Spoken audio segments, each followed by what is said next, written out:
Hello and welcome back to ChrisCourse Channel Plays Black Mesa. Today we're going to be talking about rocket science, specifically the basic design principles of the Saturn V, simply because it's the biggest, basically. For those who don't know, the Saturn V was the rocket used for all of the missions to the moon. It's a rocket of insane scale, using extremely primitive computer systems, and thus it was mostly mechanical. And modern rockets are far more sophisticated, but for what we're after, simple is good, so we're going with the Saturn V. Hello, scientists. What are you doing here? Before those military drones figure out where we're hiding. Okay, I'll do my best. Ooh, whiteboard. It's a heart. Why has it got 3 chambers? Well, no, it's got 5 chambers. I know what I mean. That fool Peters switched it on. Oh, Peters, why did you switch it on? I'm afraid he never made it back. Don't know what animals this is meant to be from. Vortigaunt, maybe? Don't know what else it would be. It says bipedal, so it must be the Vorts. Fair enough. Okay, were you people talking about some kind of surgical unit? I believe you were. Ooh, brain. Liver? Liver. Hey, you. And liver. Be careful. Oh, she didn't like that. Machine. Sorry. Those whirling blades can dismember and disembowel you like a... Oh, God. Peters. You're not making her feel better, son. But yes. Rockets are made in multi-stage designs due to weight concerns. Basically, launching weight into orbit is extremely expensive, so you want to shed as much as you can as early as possible. It massively reduces the cost of your mission. The majority of fuel in a rocket is actually used to accelerate more fuel, not the people or the cargo of the rocket. To put that in perspective... Yes, that's Peter's torso. Are you not bothered about running past him? Apparently not. You emotionless drones. But yeah, the Saturn V weighed 3,000 tons at liftoff. 3,000 tons! But of that, 2,700 tons was fuel. 90% of the mass of the rocket was fuel. If it detonated on the pad, the explosion would have been about 15% of the power of the bomb that was dropped on Hiroshima. 15% of the power of a small nuke if it blew up. That gives you some sense of the energy required to chuck stuff up into orbit.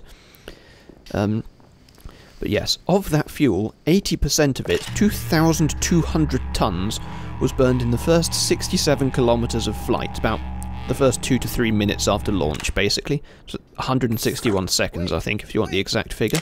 Hello? Why are you telling me to wait? Anyone else think this was a bit too easy? Oh, so you think we're being ambushed? Holy moly, what happened to you? Huh? Gordon, you don't mind taking a look, do you? Actually, I kind of do mind taking a look, yeah. Great, thanks for that. I'm going to be murdered to death. Oh well, there wouldn't be much use anyway, apart from cannon fodder.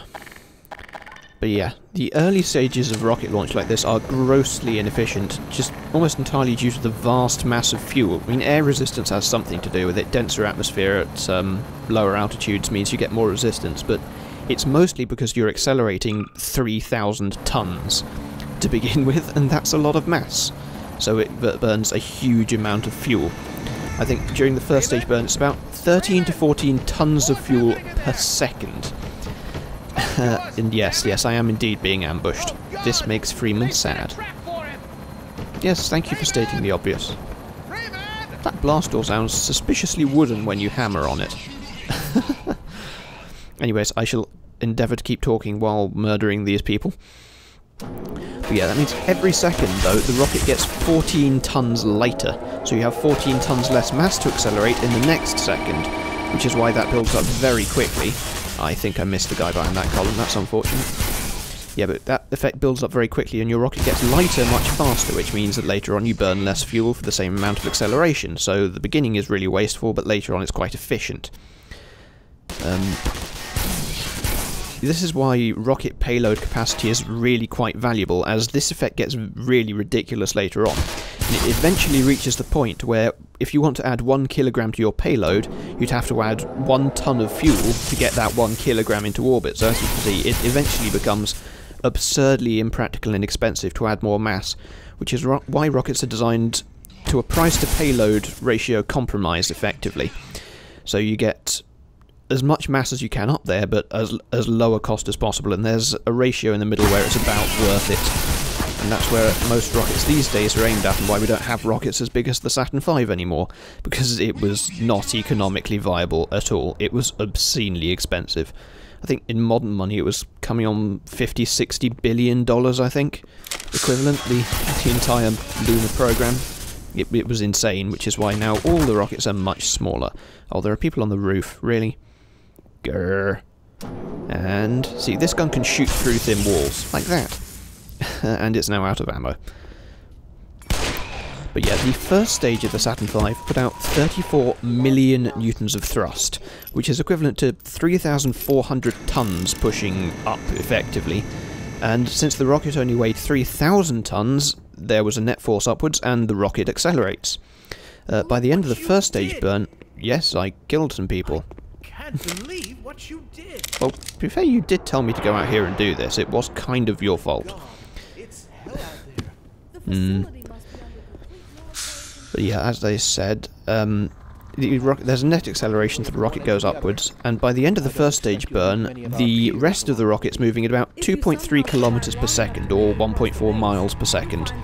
And the average fuel efficiency during that first 3 or 4 minutes was 5 inches per gallon, which, if I recall, is actually fairly similar to a cruise ship. I believe cruise ships and large container ships are also measured in inches per gallon, but they're, going through water, so there's quite a bit more resistance for them.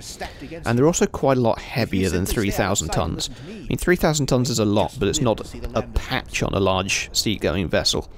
So it's quite inefficient, because you're going straight up against gravity. But yeah, when that's done, you move on to the second stage, and that put about 500 tons of downward force equivalent, but by then the rocket weighed almost 700 tons. The reason that's not quite as high as the mass of the rocket is you're no longer accelerating straight up by that point, it's curved over towards the sun. Oh dear, my scientist friend has been shot. But yeah, you curved over towards the side, so you don't need to perfectly counteract gravitational force, and as you burn through the fuel in that second stage, the force-to-mass ratio increases anyway, so it still produces a lot of acceleration. Then you move on to the Oh god, oh, hello, whoa, no, bad military people, leave me alone. There we are. Yeah, then you move on to the final stage, which is the third one, which is burned twice. It's burned... Stop it. There we go. Is that all of you? Well, no one else seems to be forthcoming, so... Now, if I recall... Yeah, I heard something. Yes, I thought so. That there is a turret. And I'm going to try and knock it out before it knocks me down. Hello. There we are. It's probably got a friend, actually. Yeah, that one did die. There it is. Right, that's fine. But yes, the final stage is burnt twice. The first one of those is to park the rocket in a low Earth orbit after it's been launched. Basically, before you head off to the moon, you park it in an orbit at about 100 to 110 kilometers up, which is just outside the border of space as it's legally defined. And it sits there for a short amount of time while you faff around, effectively. Oh, ow. Where the hell did you come from? Why did you not react when I butchered all of your friends? Well, you've reacted now quite effectively. Okay, fine, we're going to try and take this guy out a little more stealthily. And by stealthily, I believe what I mean is using a large explosive charge. Okay, here we are, and run, chuck, flee, explode. That was really not very effective. Right, he ran off this way. Where'd you go? Where'd you go? Hello? Ooh, that bastard flanked me. Oh, fine. This guy is proving more problematic than most of his friends. Okay, I think I'm going to take the primitive approach here. Shotgun, run at him, boom, boom. There we go. See, why didn't I do that the first time? I didn't know he was there the first time, but yeah. Second time might have been a good idea. Yes, once the rocket's parked in this orbit and all the checks and things have been done, this third stage does a second burn, which is called a translunar injection, which basically means it kicks the rocket off towards the moon. It doesn't need too much force, as the rocket's already moving absurdly fast in its orbit. It's about a 6-minute burn of a fairly low-powered, well, relatively low-powered compared to the first one. It's pretty high-powered compared to anything else we... Oh, crap, that's a big gun. Anything else we're used to? Yes, let's try and knock these people down a little. There we are. Now, how are we dealing with the massive gun round here? I've got 3 bullets left for this. Is that enough? 1. Ooh, shot. 2. Oh dear. 3. No. Okay, how about this gun? Oh, come on. Old game. Poor boxing around the corner. That should have hit him. Never mind. Okay, how are we going to approach this? Fuck it, let's just grenade him. Get a bit closer first. Ow, ow, ow, ow, ow. Okay, nearly there. Nearly there, and... Oh, come on, really? He shot me in the face. Right, okay, grenade from here. There we go. See, why do I do things the difficult way? Why don't I just do that first? Ah, well, he shot the hell out of that security car. But yeah, the rocket then kicked off towards the moon. It's essentially a nudge onto a very carefully calculated trajectory that intersects with the moon. All the rocket launch timings and things are done very carefully to make sure they're launched at an opportune time to allow them to be pushed onto these calculated trajectories, because it massively reduces the amount of energy you need to get it there if you exploit the gravity of the planet and the moon and that kind of thing. It's all quite complicated, but well, it's reasonably complicated. It's kind of basic mechanics, but it's certainly more complicated than it's worth getting into on this video, and that's for shooting me. But yeah, once that's on the way, then this third and final stage is also separated, leaving behind just the crew and the necessary equipment to land, take off again, and then decelerate a bit when it gets here. The entire process is controlled by an instrument from liftoff to the third stage separation. This instrument unit weighs a couple of tons. It's a fairly chunky sensor and computer suite that was on the outside of the rocket, and it monitors the position and the angle and the speed, and then calculates and applies flight corrections to ensure maximum fuel efficiency and make sure the oxidizer ratios and that kind of thing are correct. Did that blow anything? Yes, it did. Hang on. Ooh. Boom. Boom. Are we done? Boom.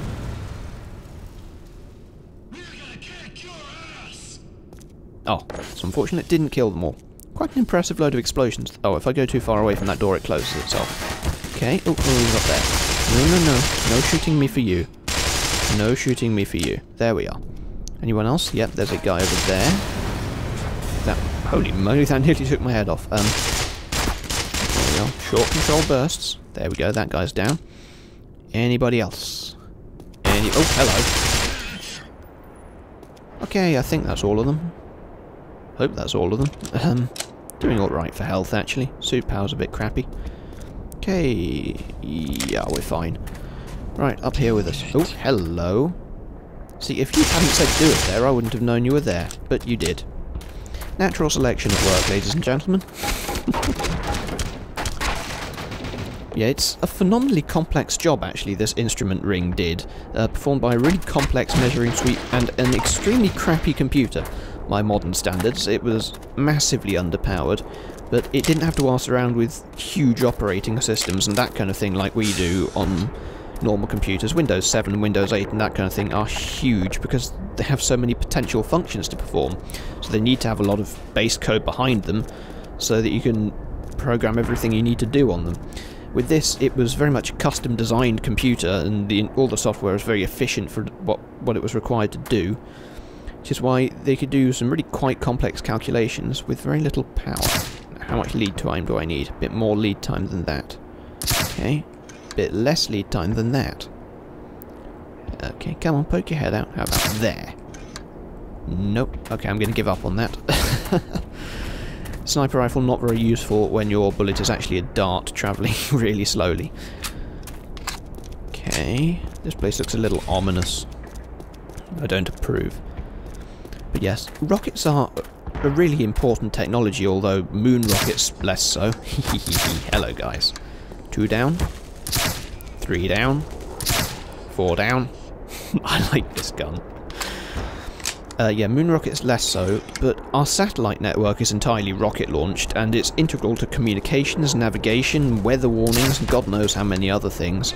It's a really underrated part of our technology at the moment. Can I knock these people? Look, stop shooting me. What about barrels? Does this blow up barrels? It does. Not very realistic, but I approve. But yeah, until we develop a less crude way of launching things into space, massive fireworks are a pretty awesome way of doing it, really. Well, say massive, 2.3 kilotons of explosive kind of firework. Yeah, they're... It gives you some idea of how brave the people were to sit on top of these things, or how in the dark NASA kept them about how much explosive they were on. But no, I imagine they knew quite what they were sitting on top of, which is frankly terrifying. Because if one of them gone off, it would be one of the largest non-nuclear detonations on Earth. And in fact, I think the Russian equivalent, one of them did go up on the launch pad, and it was one of the largest non-nuclear detonations on Earth. It was huge. It was cataclysmic.